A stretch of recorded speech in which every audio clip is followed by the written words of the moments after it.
Well, welcome everybody to the Kol Hadash Bagel Brunch. Welcome to all of our members and guests. My name is Alana Schindler. Kol Hadash is a congregation of Jewish humanists who focus on cultural, historical, and familial ties to Judaism. And if you want to learn more about us, we invite you to check us out at our website, kolhadash.org. Since the pandemic, we've been meeting on Zoom, but we hope at some point to start meeting again in person here in the East Bay. Today, the idea for our Bagel Brunch event began with Bill Nemoyten, who was a long-term and much beloved member of Kol Hadash. You'll learn more about Bill today, his discovery of Abraham Baer Gottlober, and you'll also hear one of Gottlober's original stories as dramatized by Bill's 4 children. Here with us today, Susan, Joe, David, and Mark. We'll begin with an explanatory piece written by our resident historian, Marilyn Boxer, who received a lot of material from Bill when it became clear that he wouldn't be able to host this event himself. We lost Bill a year ago, this coming February 23rd, and he's in our hearts today. So Marilyn, please start us off and I'll go after you. Okay, thank you for that introduction, Alana. And let me just start by saying this is for Bill, originally conceived with him in present, but his large presence is with us today, as you all know. Can everybody hear Marilyn, by the way? Can you hear me? Should I speak louder? Yes, okay? Speak louder or closer, a little closer. All right, well, let me come up a little closer. All right. Okay, good. All right, let me read what I've written here. Bill has left us as a legacy his research into the life of Abraham Baer Gottlober, his great-grandfather, known as ABG, a Maskil, that is, a man of the Enlightenment, who was well known and honored among Eastern European Jews in the 19th century. In fact, the YIVO Encyclopedia of Jews in Eastern Europe in the 19th century lists him as one of the 5 most important of all of the Maskilim. ABG's many contributions to both Hebrew and Yiddish literature range across both the Hebrew and Yiddish languages themselves, he helped to expand the use of Hebrew from being used only in scripture and prayer books to become the language, the mother tongue of 9 million or more people today, used also by countless others, including us, ourselves. When we greet each other on the Sabbath with Shabbat Shalom, rather than saying, as our parents and grandparents did, either Good Shabbos or Good Yontov. And let me ad-lib a bit here, because I want to mention to you that just yesterday, the New York Times crossword puzzle clue was end of week greeting. And my first thought was, if it's 4 letters, it's TGIF, or if it's a whole long string of letters, maybe it's thank God it's Friday. But you know what? No, it was Shabbat Shalom. Yesterday in the New York Times. How about that? Okay. ABG also helped to change the status of Yiddish, which was called jargon, fit only for women, into, of course, the language now of a great literature, a language taught in universities around the world, and as well as, of course, spoken by people in many parts of the world.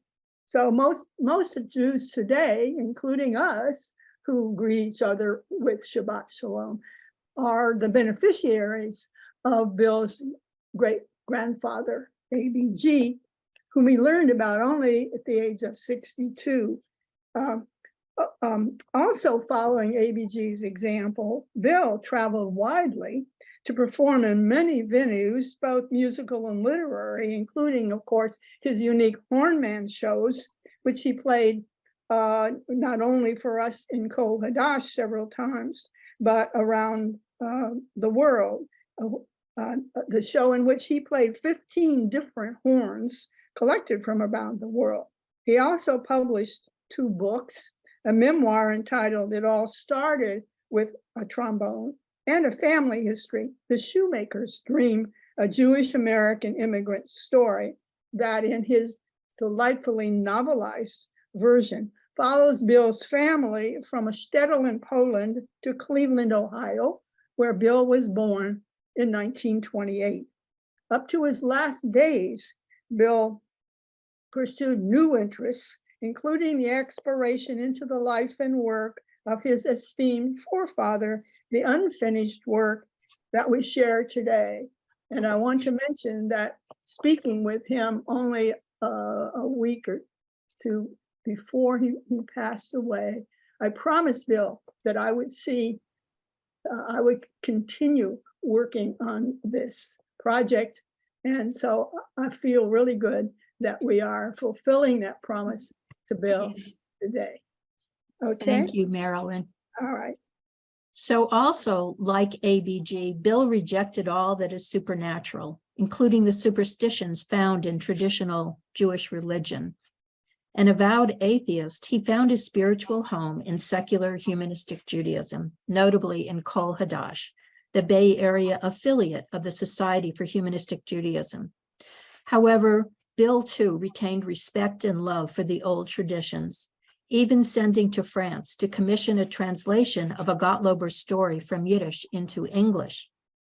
This old tale concerns a Jewish man who, as a Gilgul, which is a spirit or a soul left behind at death, is reincarnated several times, each ascending transition happening during a Jewish blessing or benediction.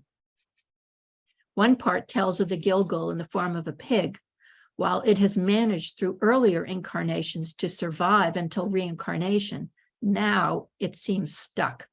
No Jew will pray in the presence of a pig, which is shunned by all good Jews, making it impossible for this Gilgul to move on. The story is pretty funny. Bill, again like ABG, whose musical and literary talents he had inherited, wanted to bring pleasure to his audiences.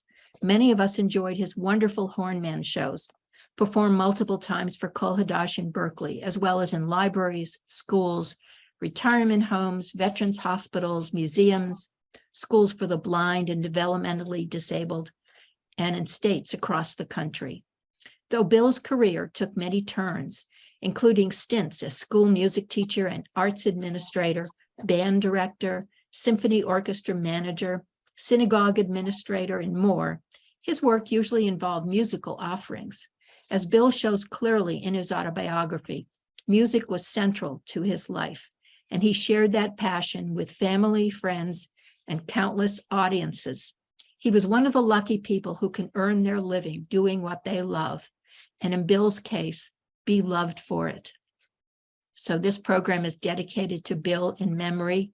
May his Gilgul abide among us. Okay, Nemoyten children, take it away. So we're going to split this in. Susan is going to speak in my father's voice, and I'm going to speak in ABG's voice. And this is called The Tale of Abraham Baer Gottlober, as told by his great-grandson, Bill Nemoyten. And before we start, I just want to personally, since Marilyn is on the line, thank Marilyn so much for completing this project for my father. It meant so much to him, and it means so much to us. All right. In 1990, at 62 years of age, I learned that my father, Jacob Nemoyten, was not my biological father. Charlotte Gottlober Lubman, a woman who was a member of a family that lived nearby in Cleveland when I was a child, said she felt this was the right time for me to know who my real father was because those who were involved had all died long ago. She declared, "I am your half-sister and I want to claim you as my younger brother." She went on to say, "This is what occurred. Your father Jacob was impotent. Your mother was desperate to have a child. My father, an artist with amorous tendencies, was delighted to assist." In those days, unlike today, when sperm can be frozen for the use of artificial insemination, there was no such way available to create a new life. To my mother, born in a Jewish shtetl in Poland in 1905, in a family of 4 sisters and 3 brothers, a woman without at least one child would have no function in life and no status in the community. That gave her very powerful motivation to do something she must have thought of as a terrible sin. The man she chose was Alex Gottlober, an artist who augmented his income as a sign painter. There were 4 Gottlober children, 2 boys and 2 girls.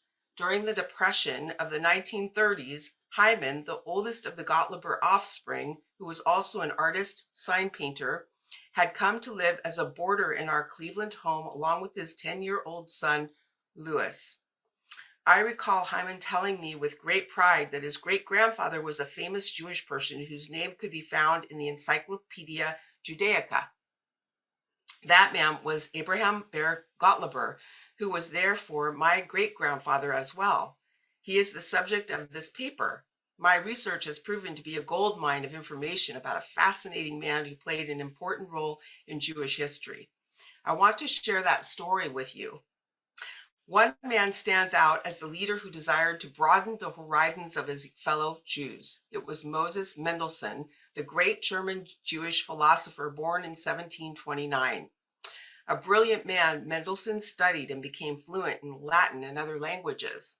He studied science and many subjects that opened up the world's knowledge to him.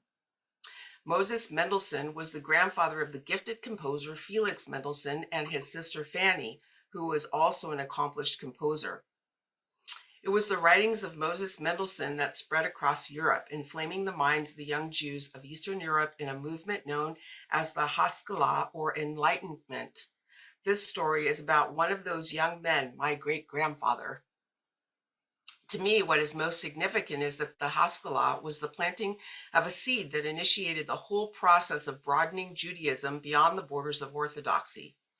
It took another century, but eventually it resulted in congregations that had separated themselves from Orthodoxy and led to conservative reform, Reconstructionist, Jewish renewal, Jewish humanism, and other movements within Judaism. When I first wrote this story, I declared that without the influence of the Haskalah, perhaps we would all look like the Hasidic or Haredi Jews of Williamsburg, New York, or Jerusalem's Mea Shearim. In retrospect, that seems like an overreach. I now believe that eventually the Jews of Eastern Europe would feel the influence of the outside world, but I also believe the Haskalah greatly accelerated the changes that took place. There are many reasons why I chose to discuss the life of Abraham Baer Gottlober. He was one of the outstanding exponents of the Haskalah. The Encyclopedia Judaica pictures and lists him as one of the 5 founders of modern Hebrew poetry and literature. Having lived from 1811 to 1900, he had a long, productive, and exciting life. Let's see. This study, for me, is a search for my family heritage as well as an inquiry into the origins of the secular humanistic Judaism to which I adhere. I will tell part of his story in the first person, with my voice speaking as if my great-grandfather were telling you his own story. I recall learning in my studies of Reform Judaism that we Jews do not really have a heaven and hell concept, and that, in fact, the Torah has little to say about life after death. What I was taught to believe is that after death, we live on in the memories of our family, friends, and all those who knew us. If their memories of us are good and pleasant, that is the way we are remembered, and perhaps it is our heaven. If we were selfish, evil, and destructive, then the memories of those acts are our hell. By telling his story this way, I am in a sense bringing my great-grandfather back to life. I am contributing to his immortality. Gottlober speaks. My full name is Abraham Baer Gottlober, Ha-Kohahin. The Ha-Kohen identifies me as a member of the priestly branch of the Jewish people and indicates that I am a direct descendant of Moses' brother Aaron. I was born in January of 1811 in Staro Konstantinov, Volhynia. You probably don't know where that is. It's a part of a region called Galicia in Eastern Europe. I spent most of my life in various towns of the Ukraine. My father was a cantor, as was also my mother's grandfather. I had inherited a fine voice, and I loved to sing and compose melodies. Of course, as a child, I had a strictly Orthodox Jewish education. Was there any kind of Jew other than an Orthodox Jew at that time? I think not. I was just a boy of 14 when we had a visit from the Shadchan. You may know what I'm referring to. Yes, a marriage broker. They hadn't even talked to me about it. But to tell you the truth, I was very excited. After all, they were treating me as if I was already grown up. I liked that. My parents were arranging a marriage for me with a 12-year-old daughter of a Chabad Hasidic family who lived nearby. When I finally met my bride-to-be, whose name was Yehudit, I was pleased. She was a very pretty girl who smiled and laughed a lot.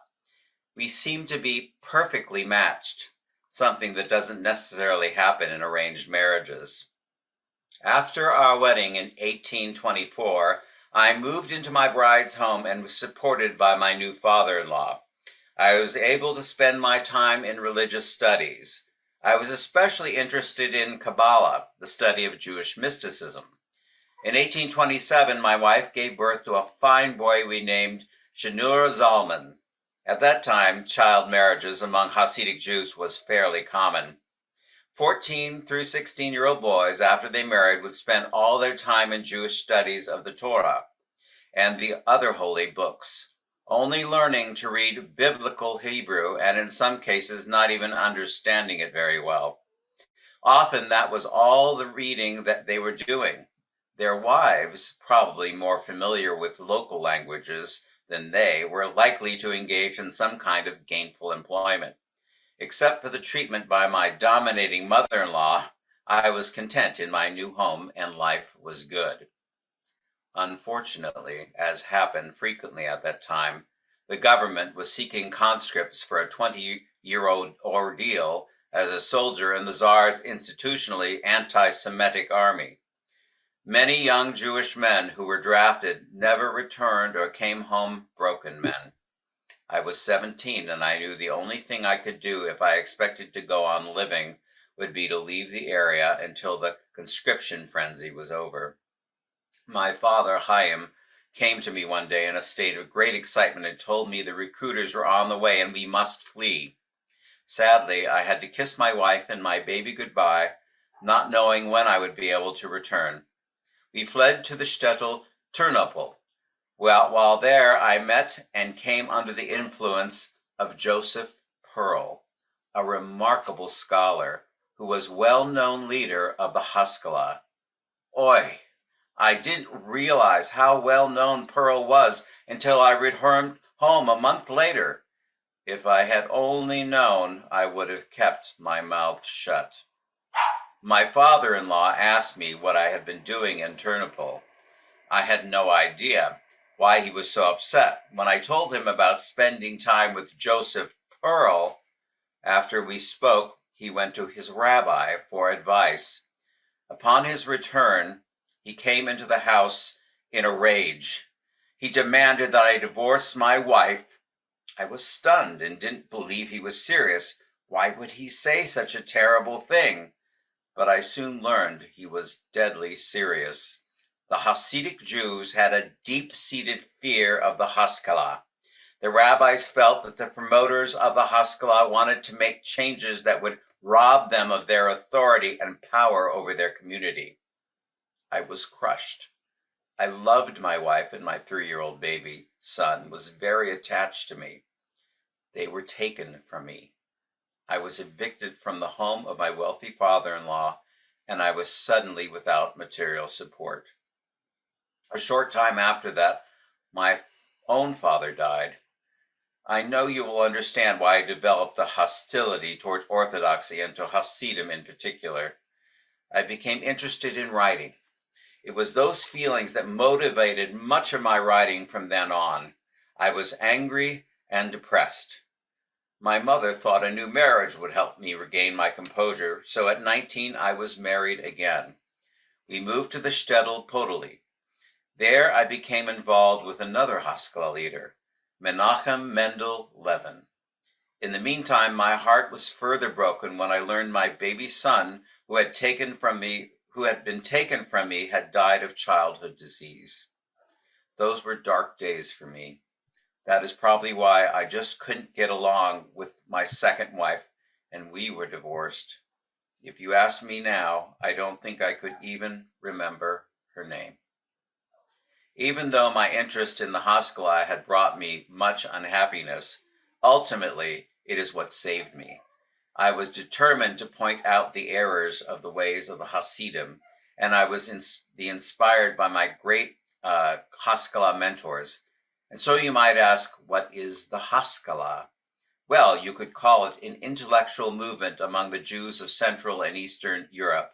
It started around 1770 and went on until about 1880. There were many aspects to it. We who worked at it were called Maskilim, followers of the Haskalah. We worked for a Jewish cultural and moral renewal, and especially for a revival of Hebrew for secular purposes, pioneering the modern press and literature in that language. We strove for an optimal integration of Jews into surrounding societies. We promoted rationalism, liberalism, and freedom of thought and inquiry. Like any new movement, ours encompassed a wide spectrum ranging from moderates who hoped for maximal compromise and conservatism to radicals like me who sought sweeping changes, including enlightening-based learning and an end to early marriages such as mine. A bright flame had been lit within me. I wanted to do all I could to spread the word everywhere. I began many writings in the undervalued language, Yiddish, as well as in Hebrew. I came to perceive Hasidism as the greatest enemy of modern life and of progress and enlightenment for Jews. I turned into an ardent battler for Haskalah. Many people began to think of me as the stormy flag bearer and propagandist, the fiery missionary for Haskalah. I wandered from place to place in Bessarabia, later called Moldova, then to the western Ukrainian city, Kremenets, where I married for a third time and last time. Barditz was a good wife and the mother of my children. Wherever I traveled, I would gather young men around me. I preached the ideals of Haskalah. I summoned them to fight against the old way of life, against superstition, and above all, against Hasidism and its rabbis. How was I able to draw those young men to me and to hold their attention? I had a different temperament than some of the other Maskilim, men of humility who were ready to sacrifice, who struggled and even went hungry. No, I was a man of militant nature, a person with a lust for life, who enjoyed cheerful witticisms and couplets, working with men whose life program consisted of ideas like these. Let us glory lustily, let us carouse again, whole days and whole nights through. As a reward for their entertaining witticisms, they demanded short sermons and long baked meats. Bring here the best baked victuals. Bring us wine without measure, we will guzzle it up. In the southwest region of Russia, I had become notoriously well known as a symbol of terrible heresy. There was even a popular expression which was regarded as a curse. You heretic, you Aleph Bet Gimel, which were of course my initials as Abraham Baer Gottlober. At first I was outraged that my name was used that way, but to tell the truth, I enjoyed the notoriety. While to some I was a villain, to others I was a hero of a sort. There was virtually no Jewish home in Volhynia or Podolia in which the people would not declaim my poems or sing them with the tunes that I myself wrote for them. Then in 1850, after spending many years moving about, I changed course. I obtained a teaching license and taught in Kremenets until 1865. My next assignment was teaching Talmud in the rabbinical seminary in Zitmor. sorry if I'm Zhytomyr, in Western Ukraine. You may ask why I became a teacher? The answer was to do with my finances. All those years traveling about promoting the Haskalah and trying to support a family were exciting and rewarding, but left me in debt, constantly struggling to feed my family. Although I was no longer traveling about to promote enlightenment ideas, I was doing it in a different way. Although all through that time I never put my pen aside. I wrote plays, poems, and stories, and worked on translations. I wrote many poems, some plays, and some stories under the pseudonym Mahalel, the grandson of Enos in the Torah. As I mentioned earlier, I was fascinated by the Jewish mysticism of the Kabbalah. I wrote a history of it as well as a history of the Hasidism, which the history of Hasidism, which had wounded me so badly earlier in my life. But my favorite writing project was the monthly review I called Haboker Or, which means the clear morning, for which I wrote articles and served as editor. I was proud that some of the best contemporary writers contributed poems, articles, and stories. Here I end the telling of my story and assign the rest to my great-grandson.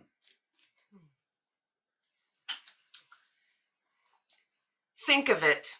The land where Gottlober lived, the knowledge of many of the Jewish men was completely limited to their religious studies. The Torah, the Talmud, and the Mishnah. They had little or no knowledge nor any interest in what was happening in the larger world during the amazing 19th century, the age of the expanding British Empire, the Industrial Revolution, the introduction of the railroad and the sewing machine, the abolition of slavery in England and America, the first commercial automobile, the many life-changing inventions of Thomas Edison, the first successful vaccine for smallpox developed by Louis Pasteur, the communication revolution of the telegraph, and Darwin's Origin of Species, which changed thinking about our world in myriad ways. These and hundreds of other events and inventions were changing the world. But the men of much of Eastern Europe's Jewish shtetls, many of them our ancestors, were oblivious to the extraordinary changes taking place. Although a great deal of information about Gottlober is available, his actual literary works are more difficult to find. I was surprised to find several Gottlober quotes in Iris Parush's 2004 book, Reading Jewish Women. This Israeli scholar shows how since the Jewish women of Eastern Europe in the 19th century were not permitted to read the Jewish holy books, they were free to learn languages, Yiddish, Polish, Russian, and even German. Since their husbands were spending all their time studying in the Keller, it was in many families necessary for the women to find ways to bring money into the home. So by necessity, they learned to trade with the merchants of their communities, and in so doing, learned to speak the languages and even to read the literature of their countries. The paradox was that while the men were limiting themselves to biblical Hebrew, the women were free to explore a wide scope of languages and literature. Parush quotes Gottlober's memoir several times in references to his observations. He wrote, "It was because of the breadwinner role Jewish society had conferred upon them that the possession of language skills came to be considered an asset for a woman. Knowledge of foreign languages increased a girl's value on the matchmaking market. When the time for marrying drew near, matchmakers often included language skills in their list of the prospective bride's virtues."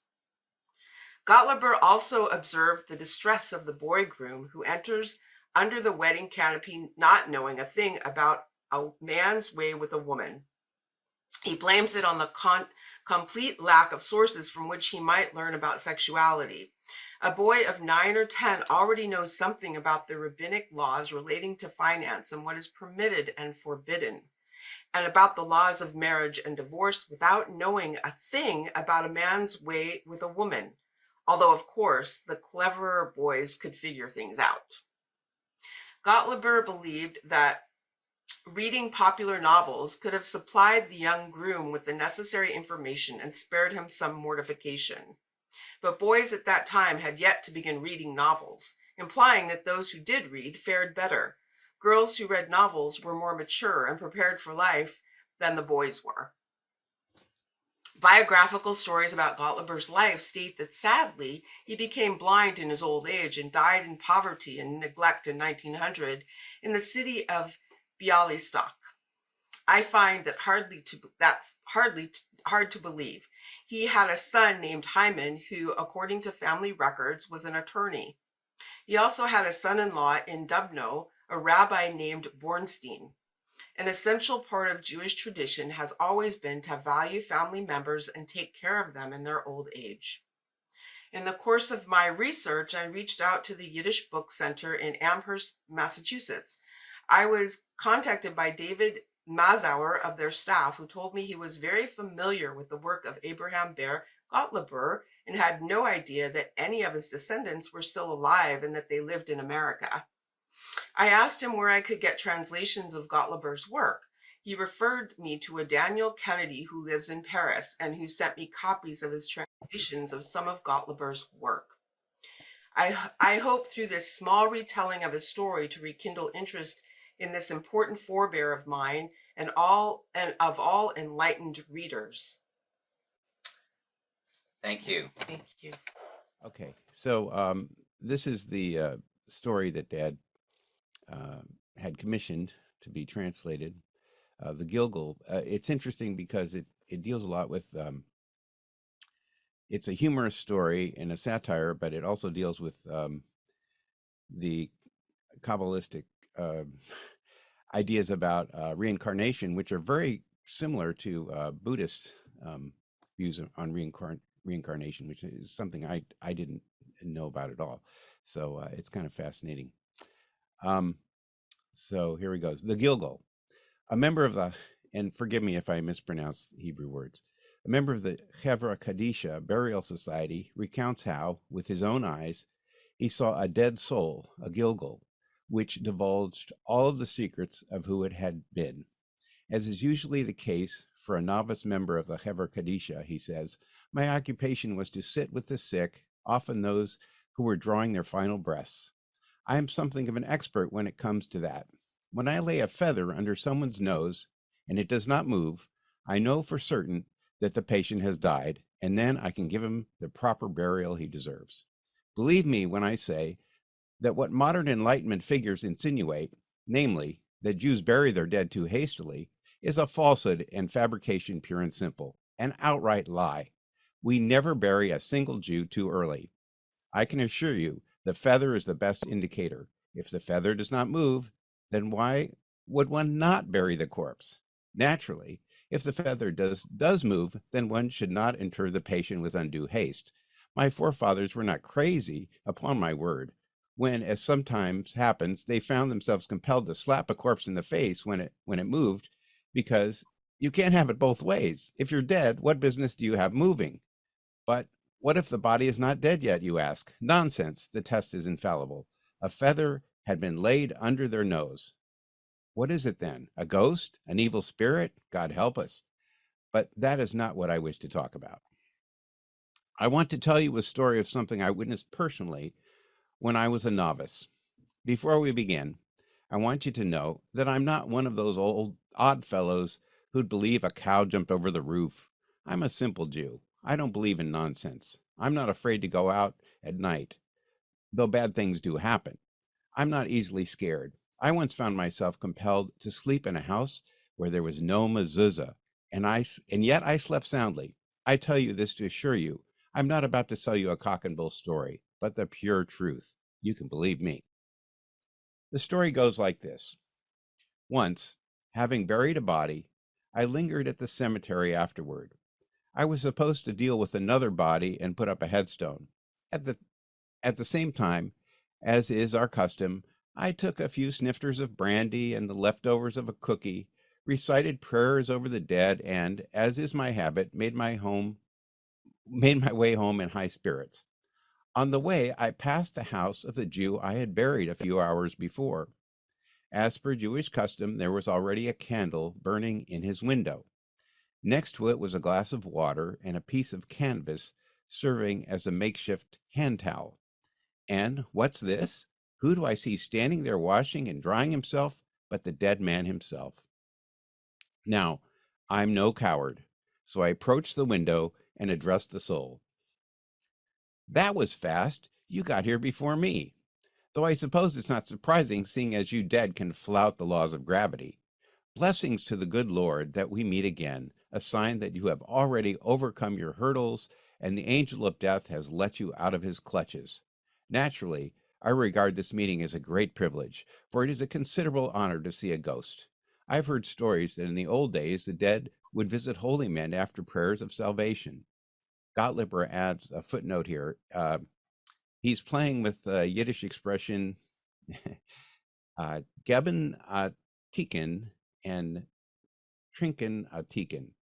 The former refers to belief that a tormented soul can be saved by prayers of the living, and the latter refers to the practice of drinking a glass on the anniversary of a death. The joke being that the Hasidim are drinking so much they've run out of souls to drink to. So it's a play on words that, doesn't translate really. Gottlober continues. The holy men these days are the only ones who have occasion to encounter evil spirits. It is an especially great honor for a man of my humble station to meet a ghost. Seeing as the Lord in his wisdom saw fit to favor me with this opportunity, tell me the truth. Is there any substance to the claims made by the enlightened that the Jewish practice of swift burials results on occasion in someone, God forbid, being buried alive? I buried you quickly, for example, and you were still warm. I didn't bury you alive by any chance, did I? Well, the spirit said, if ghosts were allowed to divulge their secrets, you would learn many things you don't know. But don't you know that the dead hold their tongues? Whether you buried me dead or alive, you can rest assured that the secret went with me to the grave. No one will ever know. Not everyone has the privilege you have of speaking to the dead, so if I were you, I wouldn't ask too many questions. In my time, I have also put many people into the ground, and I haven't heard too many complaints. After all, a doctor sends more people to their graves than the shamas of our Hevra Kadisha. A doctor, I exclaimed, grabbing my hat. You mean to say you were a doctor? Were you not a humble contractor buried in borrowed shrouds? Don't take it the wrong way. I just mentioned it as I fear you are in the world of chaos, which would mean your soul must wander until you atone for your misdeeds and earn a place in heaven. The spirit, ghost voice, Gilgul, continues. You should not be puzzled when I tell you I was a doctor. I am not delusional. I truly was a doctor, just not in the body you recently buried. There is not a speck of dust left from that body. And a doctor is not the only thing I've been. I have been reincarnated many times, and each time I was something else. The question of his profession had been cleared up. Nevertheless, I ventured to remark, well, if you were a doctor, that explains why other souls had no complaint about you, because a doctor never buries anyone alive. To that I have two responses, said the ghost. First, who says that there is any question of my burying people alive?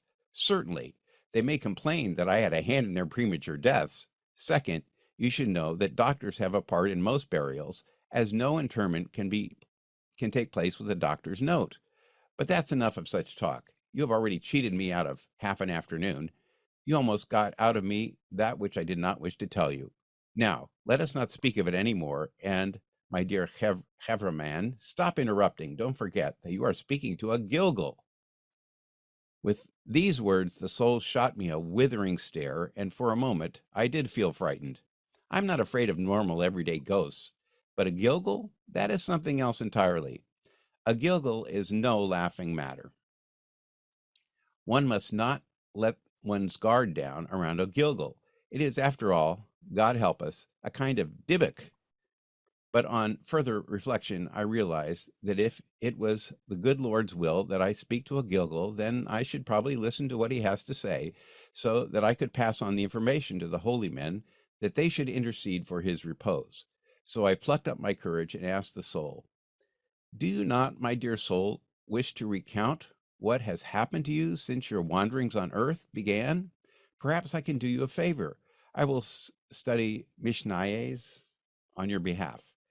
I can do so no worse than anyone who studies Mishnayos for the dead, on top of which I can inform the synagogue of your predicament and have them raise a glass in your memory every day. That won't be necessary, answered the Gilgul. Your Mishnayos without insight or understanding are about as helpful as treating a cadaver with a round of therapeutic cupping. Your intercession risks only messing things up. Praise be, I have no need for your graces.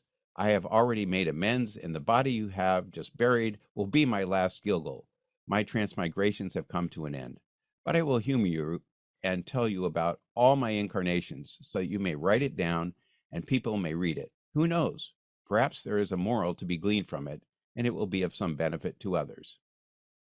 But before I begin, I must remind you that I am recounting events that took place a long time ago. Bear in mind that I inhabited the body you recently buried for nigh on 70 years.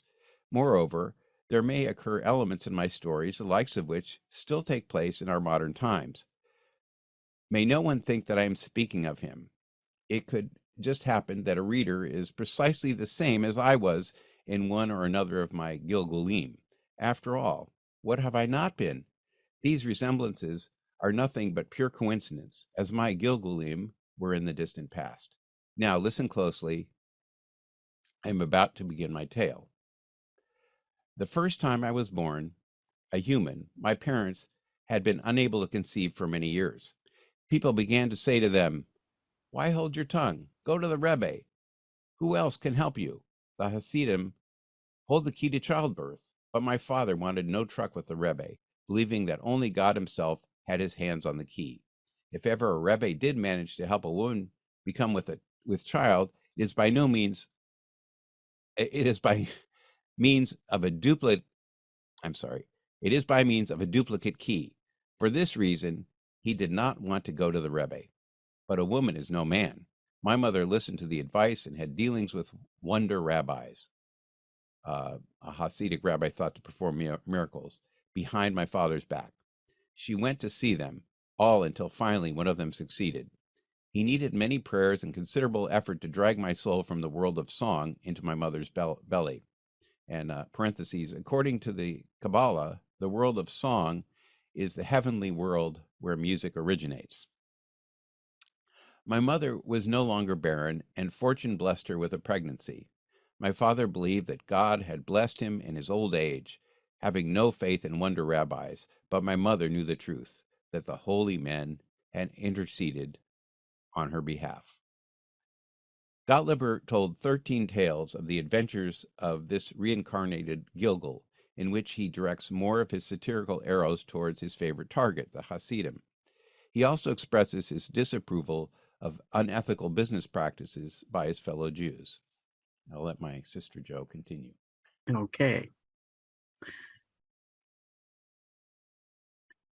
And this is the voice of the Gilgul. When I died, in an instant, I became a leech, but it did not last long. That very day, a healer set out to catch leeches, and I soon fell into his hands. He placed me inside a jar alongside other leeches and put us into a cupboard. I had hardly been there a quarter of an hour when the healer received a visit summoning him to apply leeches to the Reb's hemorrhoids. In the Reb's honor, the healer brought the freshest leeches, which he had only just caught, and set off without delay. I was still angry with the Reb because it had been his fault that I had choked on the crab in a previous life. So I sunk my teeth into him and gulped down his blood so long that I dropped dead. Since I had perished in the saintly act of treating the holy man's hemorrhoids, I rose and once again reincarnated as a human being. But just try and guess what kind of human one becomes after being a leech. It has to be the Gabe, manager of the Chevra Kadisha, I said, referring to a burial society. He too is a bloodsucker. No, said the soul, guess again. In that case, I said, it must have been Sabatchik, an army recruiter officer, snatching up our young boys without regard for life or death, having mercy on no one. Nope. Then it has to be a millimed, a teacher, skinning his pupils alive. That's it, isn't it? You became a millimed. No, answered the soul. Those are all poor men. Those are not bodies fit for someone such as myself, elevated by the sanctified exercise of sucking blood from the Reb's hemorrhoids. No, I was reborn a rich man, as a moneylender, one who deals in loans with interest. I must say, my dear Chevron man, that it's not all that bad to be a pig. First of all, I made a fine, and this goes into a different story, I think, right here. I must say, my dear Chevron man, that it's not all that bad to be a pig. First of all, I made a fine living. I was up to my eyeballs in food, and none of it cost me a single groschen. I had the best bed and sampled a fine array of muds. The only thing that bothered me was the thought of all those years I had toiled as a moneylender, dealing with people, profiting from them, falsifying their signatures, real backbreaking work, all of it just to earn money, a lot of money, rubles and more rubles. I was determined to go the whole hog, so to speak. As my wife used to say, only a miser would want to hog all that money. But what good did it all do me? When I died, the money stayed with my wife. I was swine then, and I remained a swine after. But there was another thing that disturbed me. I was worried, frightened even, that I was beyond redemption, that I was condemned to remain a pig forever. When I was a horse or a fish, a donkey or a leech, even a dog, I always managed to find my way back to a Jewish home where I could overhear a blessing or a benediction. I know how these things work. I always made sure to lap up as many blessings as I could so that my soul could rise again and I would once again be reincarnated as a human, as a Jew. What kind of Jew I could never say, as long as it was a Jew. Now, being a pig put me at a disadvantage in this regard. The situation was bitter. I was doomed. No Jew would let me anywhere near them. I had to languish among the Gentiles. I was miserable. If I could not cross the threshold of a Jewish home, how would my soul ever ascend again? I made every possible effort to try to sneak my way into a Jewish home, all to knock over a slop bucket or make off with a nice piece of salted kosher meat. It wasn't rare that for my troubles I was beaten with a stick or a poker, but I tolerated these beatings without complaint. It was all worth it for the privilege of hearing a few holy oaths from a Jewish mouth. All my efforts, however, were in vain. No sooner would a Jew catch sight my trafe little snout than he would be struck dumb. If he was in the middle of praying, he would stop immediately. There's a pig in the house. Get it out of here in this instant. I can't pray with a pig in the house. To cut a long story short, the Gilgul continues.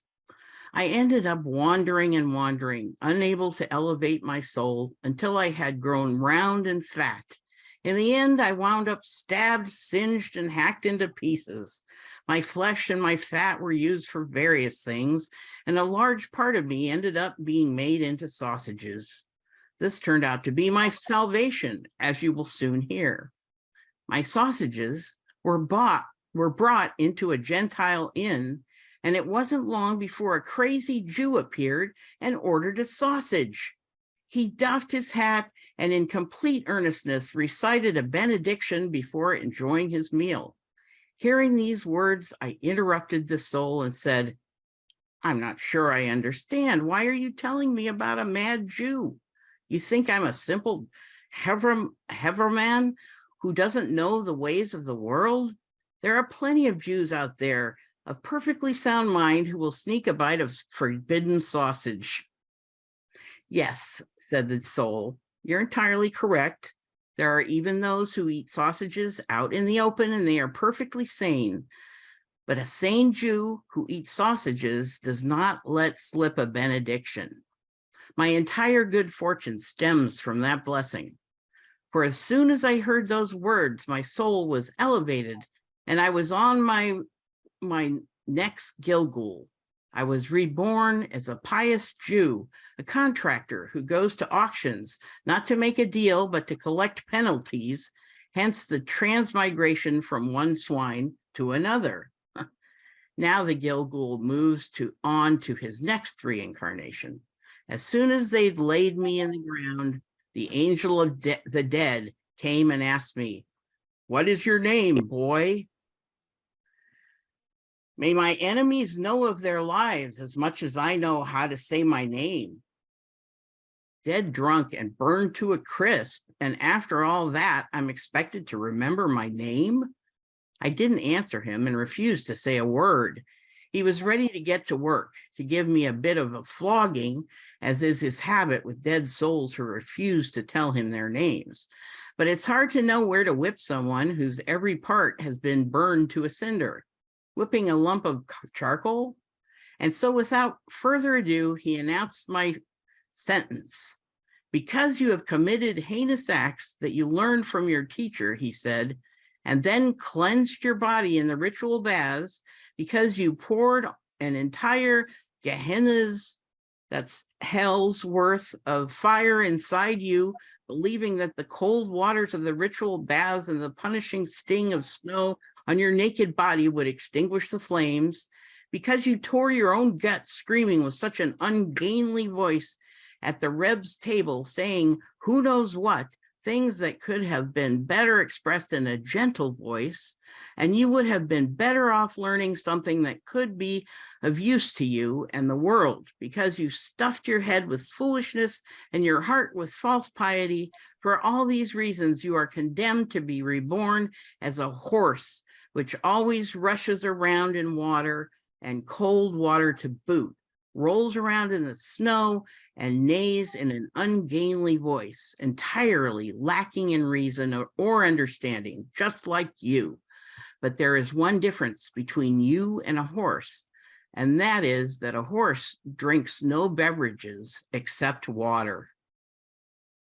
The angel of the dead had only to utter these words, and when I looked around, I saw that, oh, I was already a horse. Once I became a horse, I did indeed return to running around in cold water. In the winter, I rolled in the snow. I neighed like the most foolish Hasid imaginable. I did not set eyes on a woman. I always walked with my head bowed. And yet, if I ever happened to hear the voice of a woman or smelled her presence from afar, a shiver would immediately move through me. But no drinks, aside from water, ever passed my lips. There are 4 main sorts of horse in the world. There are thoroughbreds with documents attesting to their pedigree, tracing their lineage back to such and such a horse, proving that in their family they have been horses for many generations. Experts say that one can tell a horse's pedigree by its sex organ. The larger the organ, the more illustrious the genealogy. There are horses that dance, horses that do tricks. All of these are treasured animals and are raised and tended to with the utmost care. Then there are horses of different colors. Some people prefer white horses, some black horses, gray horses, chestnut-colored horses, and so on. In all these categories, there are valuable horses, not such valuable horses, and horses of no value whatsoever. All of them work, but not the same amount, and not all are cared for in the same way. One finds great variety in the quality of their food. If I had been reincarnated as the right kind of horse, I could have gorged myself and I would never have been beaten. But it was my misfortune to return as a quite ordinary horse belonging to a poverty-stricken coachman.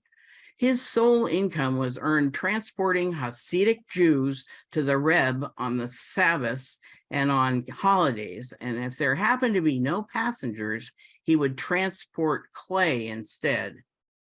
Now, pulling a cart full of clay is not great, but carting Hasidim to the Reb is 1,000 times worse.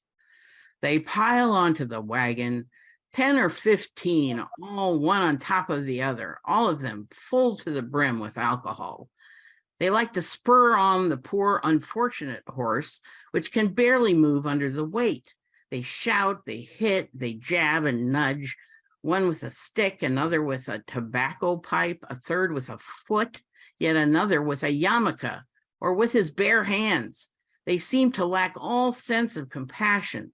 But then again, how could people who have no compassion for themselves, living their lives in drunken debauchery, be expected to care for a horse? And it came to pass that one day I found myself schlepping a consignment of 15 Hasidim to the Reb in the run up to Purim. This was a Friday. We had set out on Thursday morning, right after prayers, and we still had 8 miles to go to reach the Reb's house. My master had calculated that we would make it by the Sabbath and that the passengers could get to the bathhouse in time.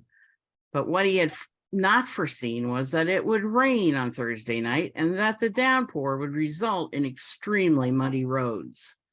On top of which, he had not consulted me for my opinion, and he forgot that all I'd had to eat the previous day was a little stale hay. Admittedly, it's not as if I was used to eating my fill of oats, but he did give me a small amount to nibble every day. But on the eve of our departure, my master apparently failed to notice that I had a good head on my shoulders and decided to teach me the alphabet. Aleph, Bet, Gimel, Daled, Hey. That was the only hay I saw that day. But that same day, I showed him that I already knew the whole alphabet and that without a little something in the pay, which means mouth, we'd never make it as far as the tzaddik. On Friday morning, my merry little Hasidim said their prayers in the highest of spirits. They drank a fair amount of brandy and had some pot roast and fresh bread rolls, and they slowly stuffed themselves good and proper because meat was so cheap in all the taverns. In short, the consequence of all this was that the weight of my load doubled. They drank a great deal of brandy before the pot roast and after the pot roast, and when they climbed back onto the wagon, they lay there like a pile of rocks. The rain began to pour again, so they decided to do something about it.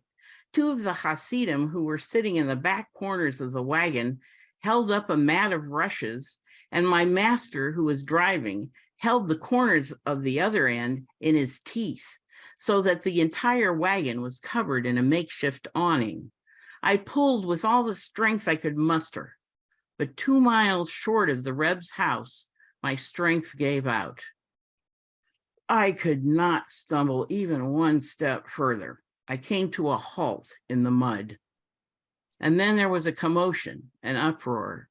Everyone shouted at once, "Giddy up! Giddy up! Oh no! For crying out loud, keep going! It's almost nightfall!" But however much blue murder they shouted, I could not move another step. That's when they all jumped on me and started beating my ragged bones. They dismantled the crossbars of the wagon and began beating me with those, or with their shoes, with the fury of Hasidim beating up a Litvak preacher. In short, they beat me for so long that I eventually gave up the ghost. Now, you, my dear Chevrolet, are going to ask me, does a horse have a soul? You should know that an ordinary horse has no soul, but a Gilgul horse does have a soul. And let me clue you in to another detail. If you ever meet a spirited horse, then you should know that means the horse harbors a reborn spirit. My poor master mourned me with tears in his eyes. I was his livelihood, after all, his walking shop. Oh, what a horse he was! He had the appetite of a little bird, and soon he wouldn't have cost me anything at all.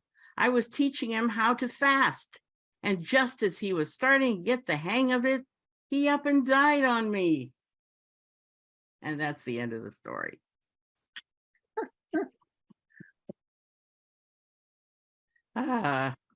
Wow. I imagine that that this story packed a lot of punch as a contemporary story in the 19th century, you know, where he takes the animals that people knew of, the leeches and the pigs and the horses that were like everyday, and his attack on the religious Hasidim was quite marked. I wonder if any of them had read it and what they made of it. But I guess we may never know. No, but it certainly gives you a sense of ABG's use Yes. of religion and other things in the world. I want to mention one thing, and that is the book that Bill refers to by Iris Parrish is one that I told him about because I had given a talk at Kol Hadash, maybe a few of you heard, that I called Papa Reads the Holy Book, Mama Reads a Religion. And I drew very heavily on this book called Reading Jewish Women by Iris Parrish, who is an Israeli professor of literature. And in her footnotes, I had read about ABG long before I encountered that name again with Bill. So he also used her book and some of her footnotes when he was beginning his research into his great-grandfather. And it's a book I would refer all of you to if you're interested at all in the life of Jews in Eastern Europe in the 19th century. Marilyn, do you know if anyone has put a book together like collected works of ABG? I think there may be, I'm not sure. I was impressed when I looked him up and noticed that he's quite well known and there's a lot of literature about him.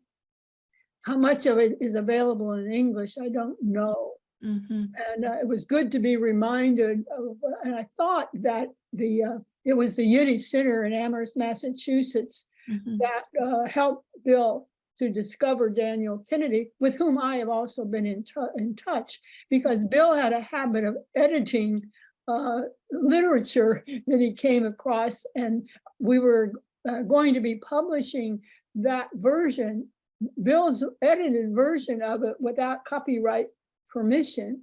And so I got personally in touch with this fellow in Paris, Daniel Kennedy, who then sent me a copy of his translation, unedited by Bill, in case we should want at some point to do that.